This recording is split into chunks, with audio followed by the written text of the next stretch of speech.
All right, the time is 4:30 and I will call the meeting of SKAGIT PUD Commissioners to order. It's September 13th, 2022, and ask that you join me in the Pledge of Allegiance.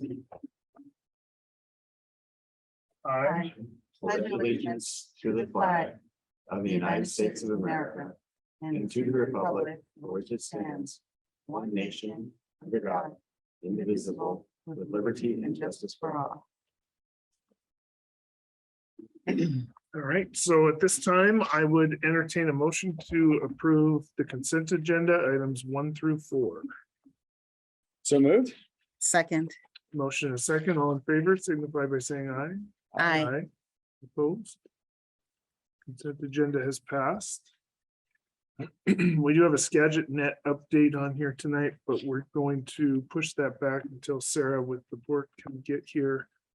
So at this time, if there's any audience comments, does it look like if anybody out there? If you're on Zoom, you can use the raise your hand function. Nobody there either. So with that, we will go into the manager's report. Oh. Perfect timing.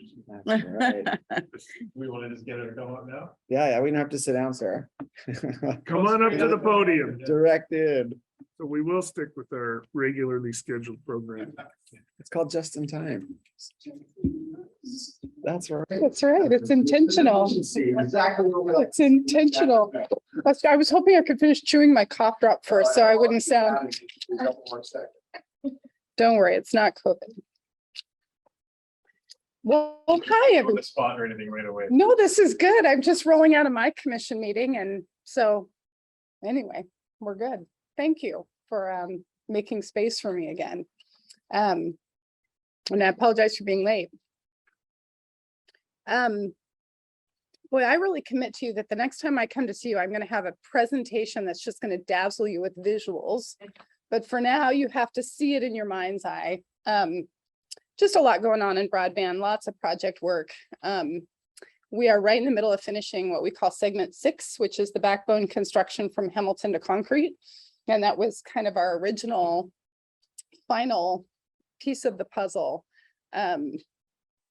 We had to change order the project because we had, there's a pole run. And if you've driven that section of the highway with an eye for fiber optics and communication lines on power poles, you'll know exactly what I'm talking about because it's just precarious. In fact, it's a section of power poles that PSE has abandoned, and there's still some telecom infrastructure on it, but the poles sit at all kinds of cattywampus angles. And so we change ordered the project to bring the line underground inside the road prism. So it's now a boring through washed out right of way. And the reason we did not design it that way to begin with was because it was actually not allowable to build longitudinal utility installations in state right of way. And so we had a change in the legislature last spring, and we're able to get that authority, and we're able to work with WashDOT. And I think this is the first example of that authority being used in the state. So it's kind of cool. And my hope is that it really helps create more resilient telecom systems in East County. So that's going on right now. It should be operational here within the month. Simultaneously or concurrent to that, we also have the East County Fiber to the Home project, which is our partnership with Ziply. Fiber to the home, 1,200 premises, Lyman, Hamilton, concrete marble mount. Ziply is building that. They're right in the middle of that right now, and hope to have the system turned up here within the month. The goal is actually the end of this week. So that will be really exciting. So the deal there, the business structure of that is that Ziply builds it. Ziply has the right to use it. We also have the right to use it and bring in competitive providers. So we have been negotiating with PogoZone to get PogoZone to come into this competitive environment and compete for services, and they are doing it. So they're working to get their electronics housed in the Ziply. Ziply has these central office spaces in Hamilton and concrete. little one in Marble Mount. And so Pogo Zone will stage electronics and compete for services there, which is pretty cool. What else to say about East County? Let's see, I've shared with you, we've had some challenges with the project to build to the Soxhawtl tribe, which we call segment 7. We actually gave back funding to the Public Works Board because it included 1.7 million in low interest loan, and we are not able to generate revenue on the system to service that debt. We can generate revenue, but not enough to service that amount of debt. So we have pulled back our retooling our approach. We're working with CURB. CURB has identified a pot of grant funding that they think we can use. It's not enough to build from concrete all the way through, but it's about $1.8 million in grant funding. So we are applying for that to build from Darrington north on the Highway 530. So that's a lower cost, shorter project, easier build environment, and it accomplishes the same goal. Doesn't give us the regional redundancy, which is something that I'm a little obsessed with, to be honest with you, but I think we're finding some really good outcome for these, for this community. What we will do is just set a vault in Darrington because it will be disconnected from the rest of SKAGIT Net's infrastructure. We'll set a vault outside of Darrington. That will be a meet me vault so that both Wave, which is now Astound Broadband, and Ziply, who are both in Darrington or will be in Darrington very soon, they can connect to that vault, connect to our infrastructure and compete for services. So we'll have 2 providers competing in that area, assuming we get the funding from CURB. We're applying for that next Monday. So fingers crossed that by November, we'll have another funding award and we'll be able to get the Soxhawtl tribe served. The other piece of that project is that just north of the tribe is a road junction called Christian Camp Road. And Skagit County 911 has radio towers in that area. And that's been a long objective of ours as well, to connect the public safety infrastructure to the system. So we're going to build up to Christian Camp Road and connect for Skagit County's radio services. And then there are about 88 homes in between Darrington and the tribe. We've had a lot of outreach from the Darrington School District. Those are Skagit County school kids that happen to live north of the county line, and they go to Darrington schools, and they have not been able to be a part of the project that Snohomish County is building to serve Darrington. So we may have an opportunity to come in, fill that gap, and get those homes connected. So that's what's going on in East County. We still have funding to build for Island. We're in the middle of design on that right now. So my hope is that we go to construction early next year and we actually have the thing built by the end of next year. The big caveat to that is supply chain. We haven't even been able to get fiber suppliers to quote fiber materials this year. It's just been crazy. So we'll see how that goes, but supply chain notwithstanding, that project is on track. The next big thing is the $25 million opportunity that the state is going to release. They have a notice of funding availability that was supposed to drop in May, then July, and now we're hearing sometime this fall, but we're tracking it. They have delayed it in part because the broadband office is getting a lot of feedback from all kinds of different angles, and some of that feedback from the telecom industry is that maybe the open access systems don't need to be prioritized so much. We really have a convicted belief that open access is the way to have durable systems long-term, create competition in these environments, and that rural communities deserve competition. But that's, especially when we're expending public funds, that's a really, if you can have competition, we should. So, so the broadband office has issued kind of a call for the question and said, what do you guys think? And they've sent it out to kind of a cross section of stakeholders. We're trying to amplify that a little bit. And I think probably should have some conversation with the PUD Association. The Ports Association is just starting to look at this. And so we probably need a little cross pollination there. But that's why they've delayed the funding release. So that $25 million, we believe that we easily have $25 million worth of needs still in this community. We've looked at a high level planning assessment of the community, and there are still areas in Clear Lake, Day Creek, outlying Bo Edison and Alger that really need some treatment. And so we think we can easily put together an application for that. Requires a 10% match. I've been to talk to the county commission, and they have indicated a willingness to give us 1.5 million out of their ARPA funds, and then have asked us to apply for another million from 0.09, which we will do. So that's really fantastic. I think we're just really lucky in this community to have a county commission that's supportive of this broadband work. So, so that is all shaping up nicely. And maybe the last thing I'll say is just that really overdue to bring together a meeting of PUD and port staff, but have had some good conversations with George and his staff. And I think we've got a good team in place. We have a project management team running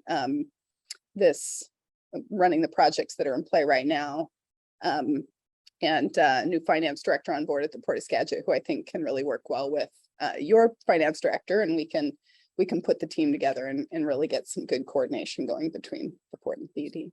So happy to answer any questions. Questions? I can't think of any. Thank you. Mike's got a question. You on the south side of the river in concrete too, Sarah, or just town? Just in town. Yeah, I do a lot to get to the South Skagit Highway. Long range planning. Yeah.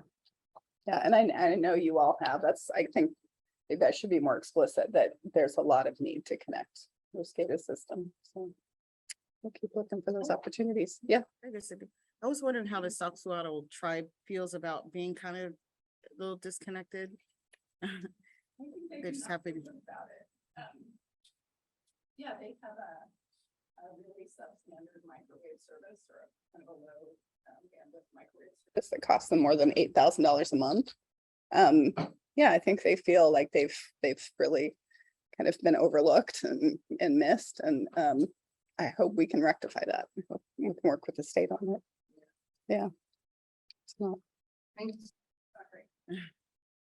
One thing that is our responsibility as SKAGIT is that produce a budget for next year. So that usually happens in the fall when we're doing our budget, once doing our budget. So Sarah talked about, we're going to be meeting to coordinate a few items. One thing will be to develop the budget for next year, which it usually ends up being in November-ish, that we bring it to both boards for approval. So that's also one of the things that we need to be working on for next year as well.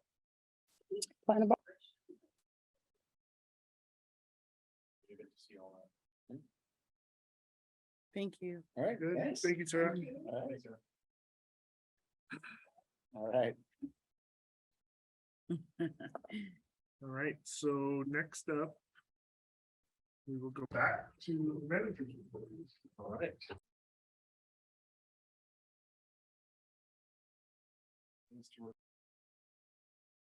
Back to just after our last meeting. So we did a infrastructure tour with Representative Greg Gilday on August 25th. And I thought that went well. We started up at the Division Street tank. He got there early, so he got a head start on a tour a little bit with Brian Anderson.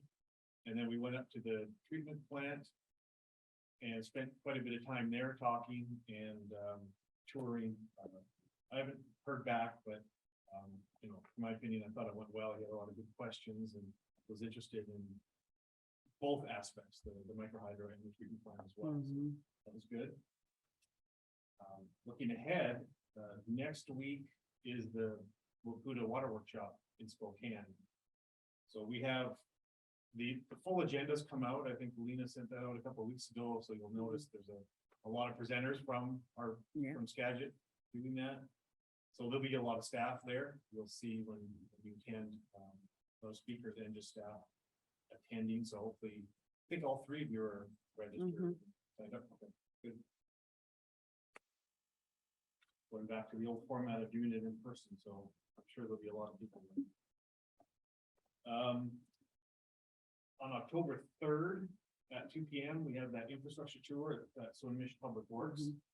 So more details to come, but just a reminder that we have that out there, should be on the calendars. And then I've got this date correct now, but the next day, October 4th, is our next strategic planning work session. So that's at 2 p.m. on October 4th. We're gonna do that here in the Opera Room. So since our first You said 2 p.m.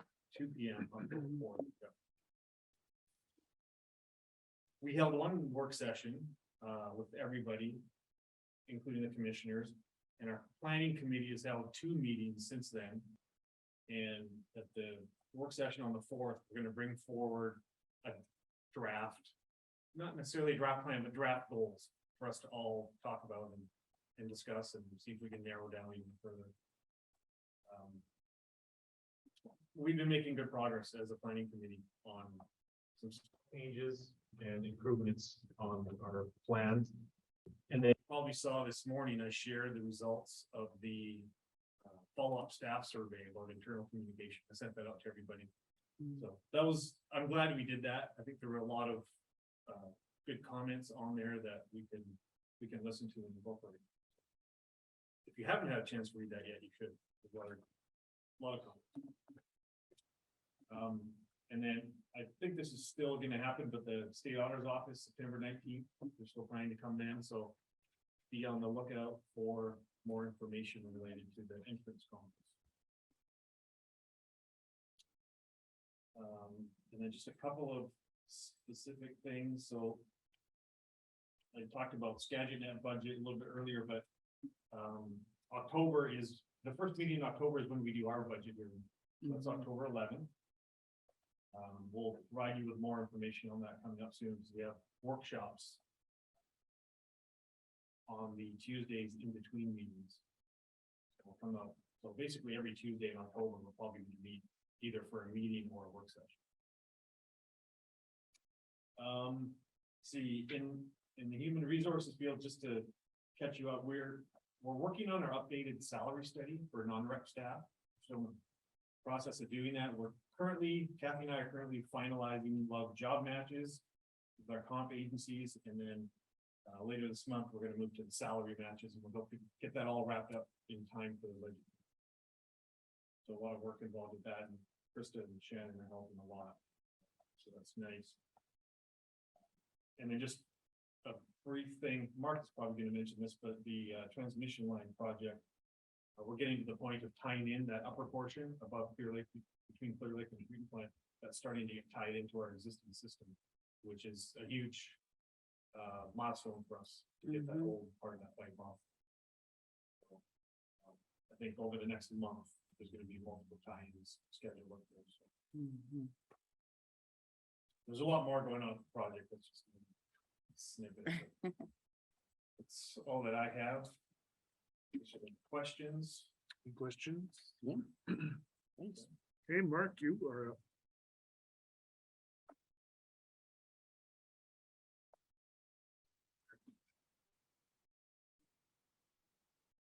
All right, thank you.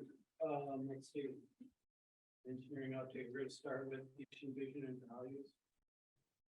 And just,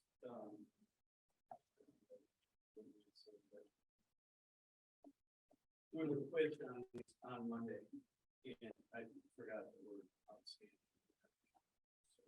Well, it's implied, Mark. Right. In your defense, it's implied. Yeah, if it's engineering, it's outstanding. But then we wouldn't have anything written if it was all in five. That's right. You're getting paid by the word. That's right. So let's see.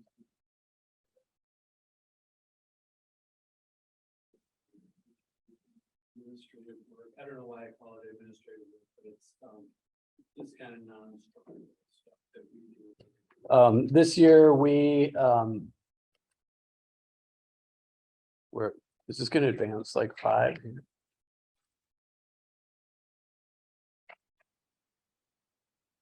Okay, this year for our 2022 goals, about this time last year, we talked to staff about ways to improve our internal and external, improve our processes or anything really that's going that we could do better internally or externally. And we did our own internal survey in engineering, and we came up with a list of SOPs and standard details that we wanted to work with so that we could do things more efficiently internally and communicate to our folks outside as well.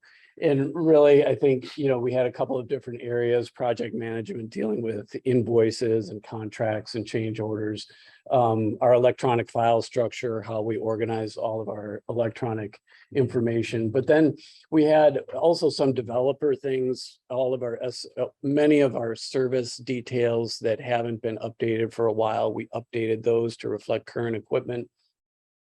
But we also have a number of documents that we can make outward facing for the public to consume, for developers and for homeowners who are, you know, developers who are submitting electronic plans, contractors who want to know what our water line testing requirements are, how to activate a new service with a cross connection device, etc. So we're hopeful that this is going to be really the kind of the baseline for expanding these sorts of information topics to public who are interested in working with the district. We also updated our cross connection details. We added a couple cross connection details. We improved our fiber optic standard details.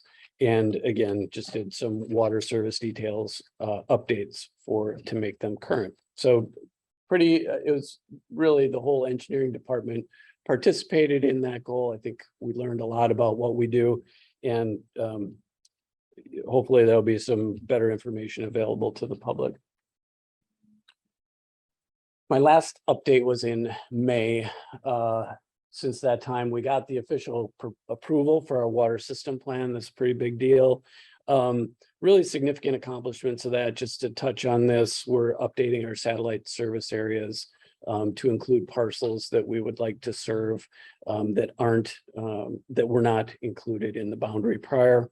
We clarified, or I guess defined better, our the retail service area versus our future service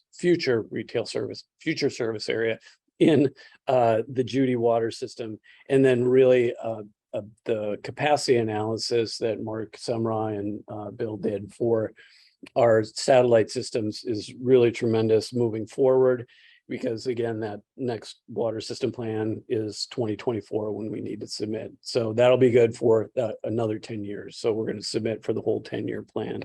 And we have some things we want to incorporate out of the strategic plan in that as well, or vice versa. Let's see, August, I would say more than September, both just kind of right on the end. It's been a really big month for cross connection control. This is the first, we've been enforcing our compliance with untested cross connection devices. So every year your cross connection device needs to be tested by a backflow assembly tester, and then you're good for another year. Traditionally, we haven't been going so far as to turn water off to enforce that compliance. And fortunately, Courtney did such a great job with this, and our customer service folks, Sharon and the meter crews, they, you know, using their knowledge to help get these work with these people so that we didn't have to turn them off was really good. But we had a total of 44 services that weren't responding to our written letters about get tested or we're going to shut you off. 24 were residential, 11 were commercial, and then, you know, some others. And we kind of went into this slowly at the advice of customer service too, to just work with the residentials first, because there's less of an impact. You know, we don't want to go out and shut off a building, you know, and then not know it's coming. So we worked with the residential. Courtney did. She got some good experience with that, and then she moved into the commercials. Ultimately, after, you know, going through the door to door, you know, she delivered letters in person. She made phone calls. Did everything she could. we also sent out is it the IVR, the IVR to these folks who needed to get a test done. And really, ultimately, there were, I believe, 2 residential customers that didn't make provisions in time and required to be shut off. One of them, the person had moved out of the home, so no big deal. They're happy to have it shut off. The other person made arrangements right after they were, as I think as Gary was showing up to turn off the meter, that they were able to call someone and maintain service. And so really, it was a success, I think, the way she handled this. And as we move forward, we're going to continue with these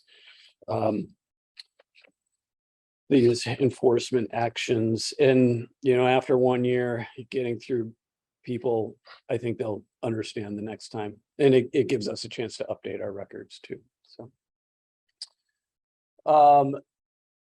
coming up soon, I'm just putting this on here as a heads up. We're working with the county housing authority to create a resolution so that they can get funding through a different funding source for their connection fees to our water system for their low-income housing project.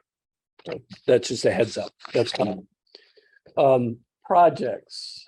So last time I talked about the Birkland Road project that was underway, and the raw water pump station are underway. Those are both done. The raw water pump station, we also got some good press on it for the Bilko hatches up here. They wrote an article and they've got a video out on the internet using our project to promote their product. So that's pretty cool. At the last meeting, I also mentioned these projects, and I think they're pretty fresh. The Gilligan Creek project that's will be under contract. I think George is signing that. At least we awarded it. Ninth and Highland, the micro hydro, we're working on with PSE and just exploring some options for micro hydro. Gage's Slough is with our maintenance crews. It's like 200-300 feet of pipe, and they're going to do that project. It's best for them to do that because they can tie it in right away. They've already completed the Curtis Street project. The dry scrubber is awarded and going to construction, and the Fidalgo projects have also been awarded too. So those are all in the pipeline for construction. So we're pretty pleased with that. The transmission line project. Okay, good. I've got more photos in here. So this is the upper part. This is just before the transmission line crosses back over to Old Day Creek Road, just shy of Timber Lane. But you can see how well it's cleaned up. Basically we got to do some hydro seeding up there, and things are really coming together. It's a small photo, I know. This is the Fish Passage culvert, just I guess south of the pipe bridge that we'll be putting in. And then this is pretty close to what the current status is of the bridge. We've poured the bridge will sit right on top of here, and then the pipe will go right through there. So this is about top elevation there. And it's really hard to pick out right here. They're building the center post, the center support for when they fly in the two halves and bolt them together in the middle. So I guess, and going back to what George was saying, they tied in Old Day Creek Road yesterday, I believe. And I know it's tied in. I just don't know if it was yesterday, but that water flow goes to, are we still using that as a primary feed to Clear Lake through that PRV? It wasn't the primary, it is now. Right, okay, so that's feeding Clear Lake right now. And then they're going to do another tie-in every other day. Ones that they have coming up are the new services on Mayfield and Graber Lane, And then the lower Morford Road and Wayward Way will be their next tie-ins off the transmission line. October 4th, they're gonna do the Fox Road tie-in. That's the 18-inch that kind of bridges the 24 and the new pipeline. They have about 1,000 feet of main line that needs to be complete, not including the 250 feet or so for the bridge and the HDD section. Did they get through the slough there between? They did get through there. Yeah, it was pretty. Tricky. They ended up keeping the water isolated, and they poured they isolated it, but they couldn't keep that water from coming in, so they had to pour CDF while it was wet. But they had the barrier around it, water coming up, stabilize the elevation, and then they poured the CDF in there. So it was tricky. But yeah, they're through there. And really the well points that they've been using, they're on Beaver Lake Road, and they're going to be doing that crossing here in the next couple days. Just going through that wet stuff. It's really worked out. The timing's been, perfect. Let's see. So preparing they're fabricating the bridge structure and getting that ready to set. The fly-in date is planned for October 18th. So that's when they're planning on setting the actual structure on there. The temporary support structure will probably stay in the creek for a year, and then they'll pull it out, because unless they can get special permission to pull it out during the fish window, it's not actually in the flowing water. And so if they can pull it out after the fish window closes, because it's not in the water, that would be beneficial. Let's see. And then the other thing of note is Mike Benton has been working hard with the landscaper, and they have really put together a sizable change order deduction for us. It's $450,000, approximately $444,000. So that will go reduce the cost of the project overall. So we're pretty excited about that.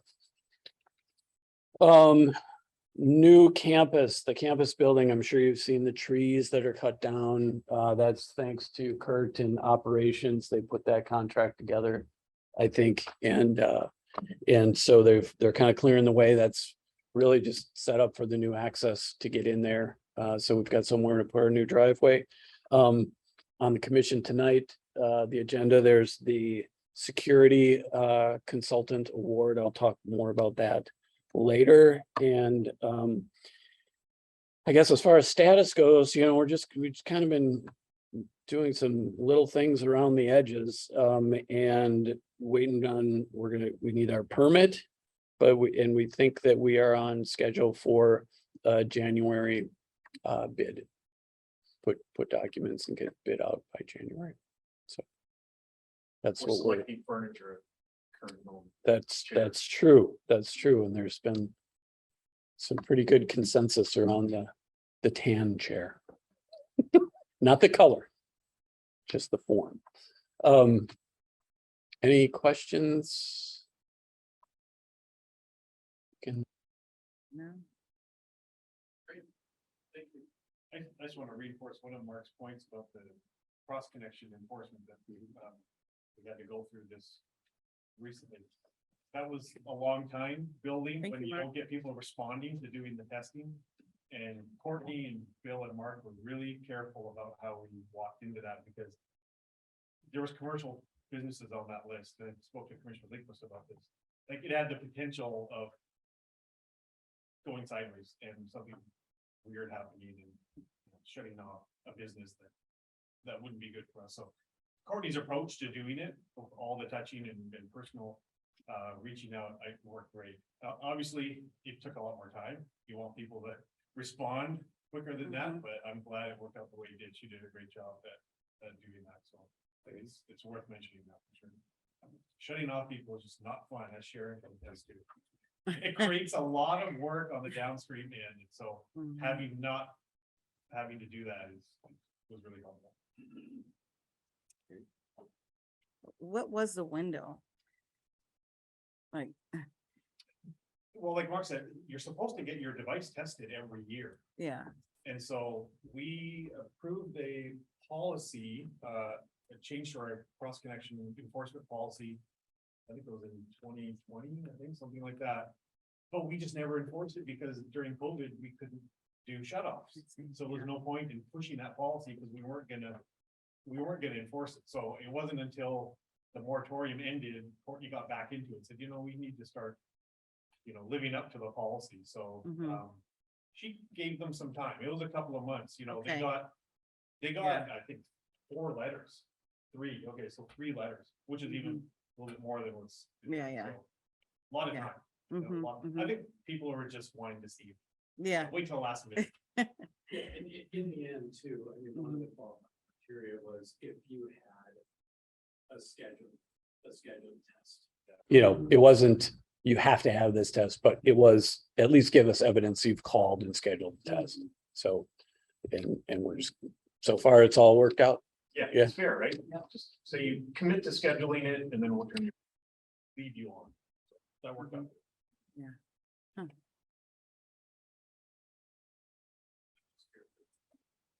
Yeah, I was gonna tell you, don't go sit down. Hey, Mark, you're up with the bid award or Right, so I guess for a while, I mean, For a while now, even before we undertook the building project, I think there were some. We routinely do security work at our facilities and with our SCADA and just alarms and monitors and all kinds of things. But for a while, we've expressed an interest or had a need for a singular security firm to be able to look at all of our facilities and have equipment that can integrate and put a system together that works.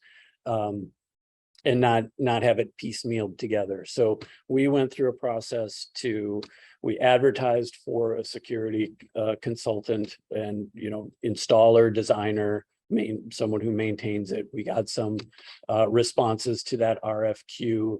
There were 3 firms, we interviewed them. So we went through a good competitive process to select someone.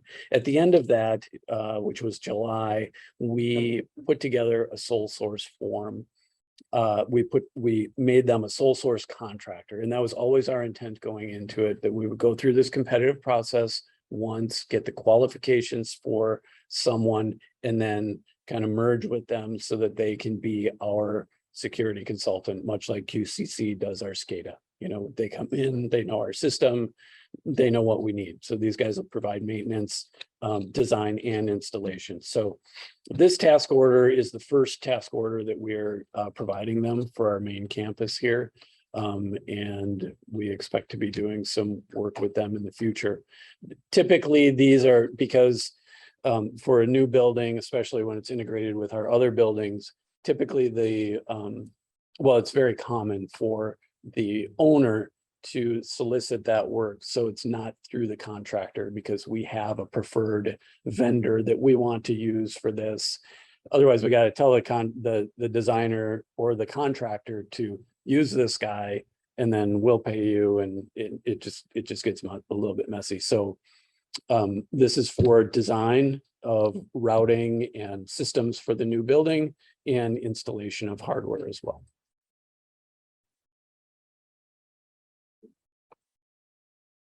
questions, Mark?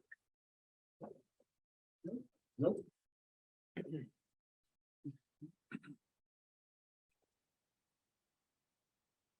disappeared. Yeah, I don't have I didn't download my agenda. Thank you. Back up to page 9. Thanks. I authorized the general manager to execute a contract with Security Solutions Northwest in the amount of $138,047 for the design and installation of security systems in a proposed administration building at 1415 Freeway Drive. Second. Okay, we have a motion and a second. you. All in favor, signify by saying aye. Aye. Opposed? All right, so we will move forward with that. And back up to the agenda here, looks like we do have the usual Judy Reservoir data report there as information. Any commissioner comments tonight? I just don't want to forget, so I sent you that email about the one, I just saw a small little typo, whatever. I don't know if it's still there, but. No, I updated it. Thank you. That was it. Very good. So at this time, we will convene an executive session to discuss potential litigation for RCW 4230.110, approximately 15 to 30 minutes, assuming no action after. And then another executive session to discuss the performance of a public employee per RCW 4230.110, approximate time 30 to 60 minutes, and no action there either. We are adjourned at 5:11.